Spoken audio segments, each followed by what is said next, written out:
ទី100ទី45នំអន្សមរយៈកម្ពុជាត្រូវបានបំបែកកំណត់ត្រាពិភពលោក Guinness World Record នឹងមានទម្ងន់4តោននៅថ្ងៃទី13ខែមេសាឆ្នាំ2015ទី50ទូកងវែងជាងគេរបស់កម្ពុជាត្រូវបានបំបែកកំណត់ត្រាពិភពលោក Guinness World Record មានប្រវែងគឺ100ម៉ែត្រនៅថ្ងៃទី12ខែវិច្ឆិកាឆ្នាំ2018ទី51ក្រមារបស់កម្ពុជាត្រូវបានបំបែកឯកតកម្មវែងជាងគេដោយពិភពលោក Guinness World Record មានប្រវែងជា1000ម៉ែត្រចាប់ដំណើរការនៅថ្ងៃទី14ខែកុម្ភៈដល់ថ្ងៃទី28ខែមិថុនាឆ្នាំ2018ទី52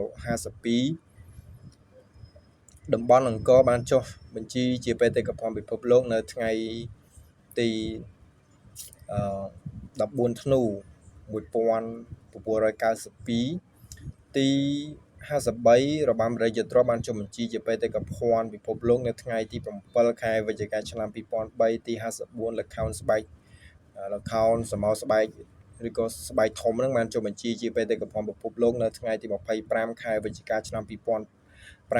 ទី55របាំប្រាសាទព្រះវិហារបានចុះបញ្ជីជាបេតិកភណ្ឌពិភពលោកនៅថ្ងៃទី7កក្កដា2008ទី56បានបណ្ណាសាឧក្រិដ្ឋកម្មប្រល័យពូជសាសន៍ឧក្រិដ្ឋកម្មប្រល័យពូជសាសន៍គុកទួលស្លែង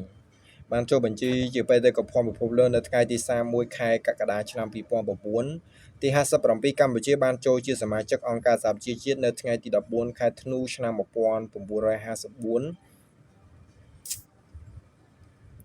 អង្គការសហប្រជាជាតិ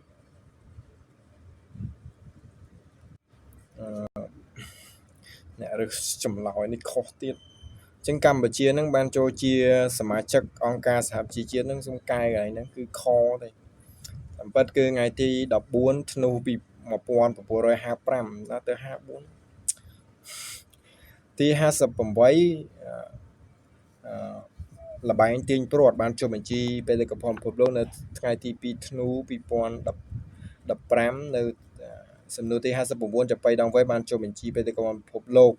សម្បត្តិជាបេតិកភណ្ឌ30វិច្ឆិកា2016ទី60ប្រាសាទសំបូរព្រៃគុកបានចុះបញ្ជីជាសម្បត្តិបេតិកភណ្ឌពិភពលោកនៅថ្ងៃទី8កក្កដា2017ទី61ល្ខោនខោលស្វាយអណ្ដែតបានចុះបញ្ជីជាបេតិកភណ្ឌពិភពលោកនៅថ្ងៃទី28វិច្ឆិកា2018ទី62កម្ពុជាចូលជាសមាជិកសមាគមប្រជាជាតិអាស៊ីអាគ្នេយ៍ឬក៏អាស៊ាននឹងនៅថ្ងៃទី30ខែមេសា1999ទី63សហភាពអឺរ៉ុបបានសម្រេចដកអនុគ្រោះពន្ធនាំចូល 20% ហៅថាទំនិញគ្រប់មុខលើកលែងតែអាវុធ EAB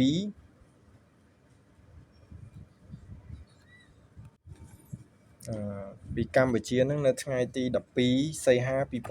2020សំណួរទី64កិច្ចព្រមព្រៀងភាពជាដៃគូសេដ្ឋកិច្ចគ្រប់ជ្រុងជ្រោយតំបន់ឬក៏ RCEP Agreement Regional Comprehensive Economic and Partnership មានតម្លៃ 30% នៃផលិតផលក្នុងស្រុកសរុបពិភពលោកនឹងមានប្រជាជនជាង 2.2 លាននាក់បានចុះហត្ថលេខានៅថ្ងៃទី12ខែតុលាឆ្នាំ2020ទី65កិច្ចព្រមព្រៀងអាជីពពាណិជ្ជកម្មសេរីកម្ពុជាចិនចុងក្រោយបានចុះហត្ថលេខានៅថ្ងៃទី15ខែវិច្ឆិកាឆ្នាំ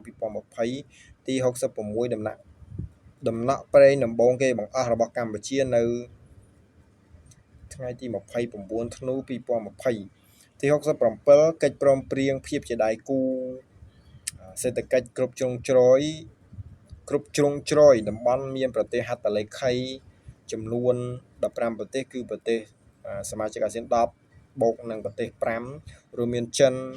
ជប៉ុនកូរ៉េខាងត្បូងអូស្ត្រាលីនិងនូវែលសេឡង់ត្រឹមត្រូវទី ទី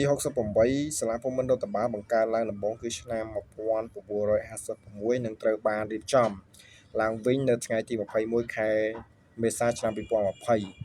ត្រឹមត្រូវទី69សាលាភូមិន្ទរដ្ឋបាលនឹងត្រូវបានដាក់ឲ្យស្ថិតនៅក្រោមទីស្តីការគណៈរដ្ឋមន្ត្រីពីឆ្នាំ1955ដល់ឆ្នាំ2013ត្រូវទៀត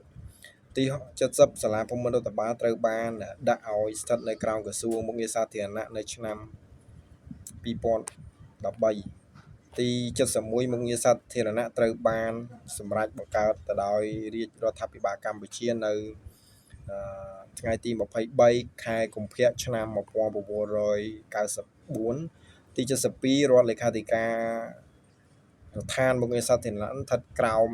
ទីស្តីការគណៈរដ្ឋមន្ត្រីបានសម្រេចបង្កើតទៅដោយរាជរដ្ឋាភិបាលកម្ពុជានៅថ្ងៃទី24ខែមករាឆ្នាំ1996ទី73ក្រសួងមុខងារសាធារណៈត្រូវបានសម្រេចបង្កើតទៅដោយរាជរដ្ឋាភិបាលកម្ពុជានៅថ្ងៃទី9ខែធ្នូឆ្នាំ2013ទី74គោលដៅអភិវឌ្ឍប្រកបទៅដោយជីវភាពកម្ពុជាគអចកមាន17គោលដៅ86ចំណុចដៅនិង148សូចនីកយ៉ាងត្រឹមត្រូវទី75គោលដៅអភិវឌ្ឍប្រកបទៅដោយចីរភាពនិងអតិភិបជាសកលសំខាន់គឺ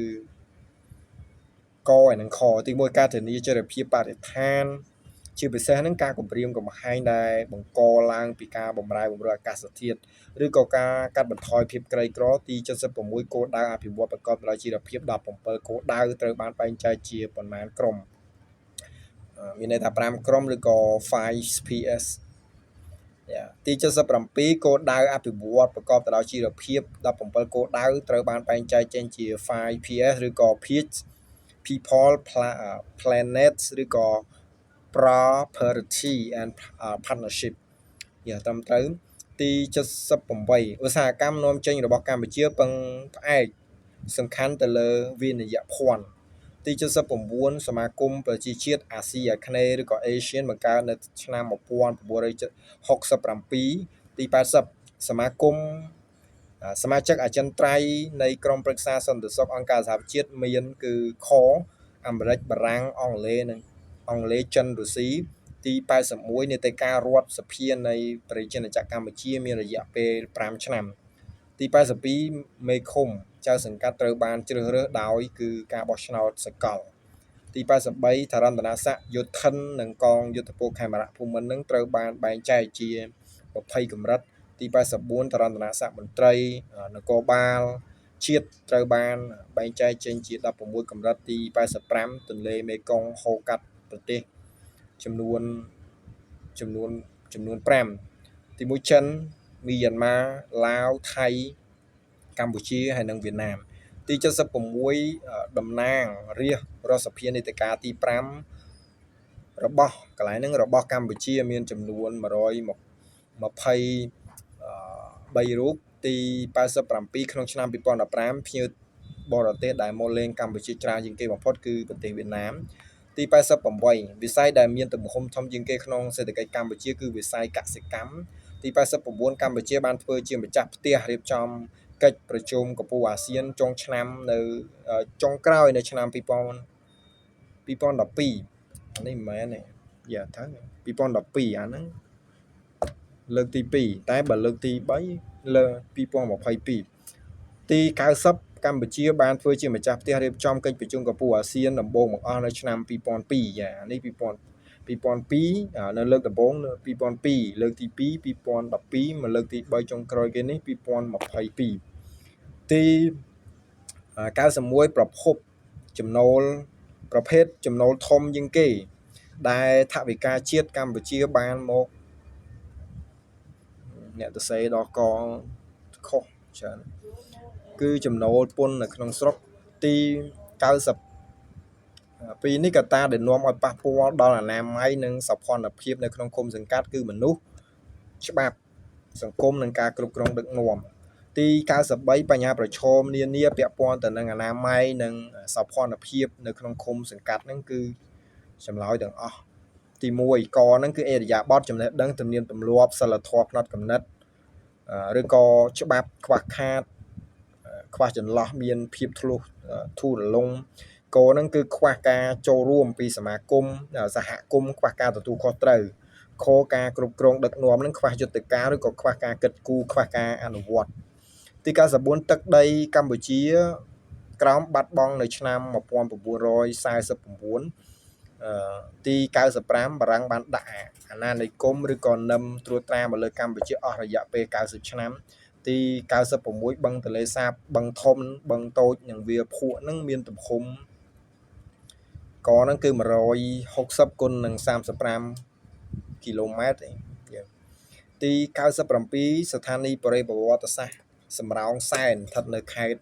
កំពង់ឆ្នាំងទី98គេស្គាល់ហ្វូណនឬក៏នគរភ្នំច្បាស់លាស់នៅគ្រិស្តសករាជទី50ទី99របាំអីគេពងសប្រឡងសសួយកន្លែងហ្នឹងបាំសួយដើមកំណើតចេញពីជាតិសួយជាតិសាសួយដែលរស់នៅខេត្តកន្លែងហ្នឹងបាំសួយដែរទៅពងសួយយ៉ានៅតាមចាំចាចេញពីខេត្តកំពង់ស្ពឺត្រូវអ្នកទៅសេខុងរបាំសួយទី100ការបរិច្ឆេទឲ្យឡើងថ្នាក់របស់មន្ត្រីរាជការដែលធ្វើឡើងរៀងរាល់ឆ្នាំនៅថ្ងៃទីគឺ13មេសាអញ្ចឹងទី101សមាជិកអចិន្ត្រៃយ៍សមាគមខុសឡូដែរសមាជិកអចិន្ត្រៃយ៍អង្គការសហប្រជាជាតិមានចំនួនគឺ5ប្រទេសទី102នេះបើនិយាយអំពីវិស័យមុខងារសាធារណៈត្រូវនិយាយអញ្ចឹងច្បាប់នឹងលិខិតបទកថាគតិយុត្តពាក់ព័ន្ធទៅនឹងការគ្រប់គ្រងមន្ត្រីរាជការស៊ីវិលខនឹងរចនាសម្ព័ន្ធគ្រប់គ្រងក្រសួងស្ថាប័នឬក៏អង្គភាពនានាកនឹងគឺគ្រប់គ្រងទៅលើត្រូវនិយាយវាតកតងទៅនឹងមន្ត្រីរាជការស៊ីវិលសិតតែនៅក្នុងក្រសួងស្ថាប័នមុខងារសាធារណៈ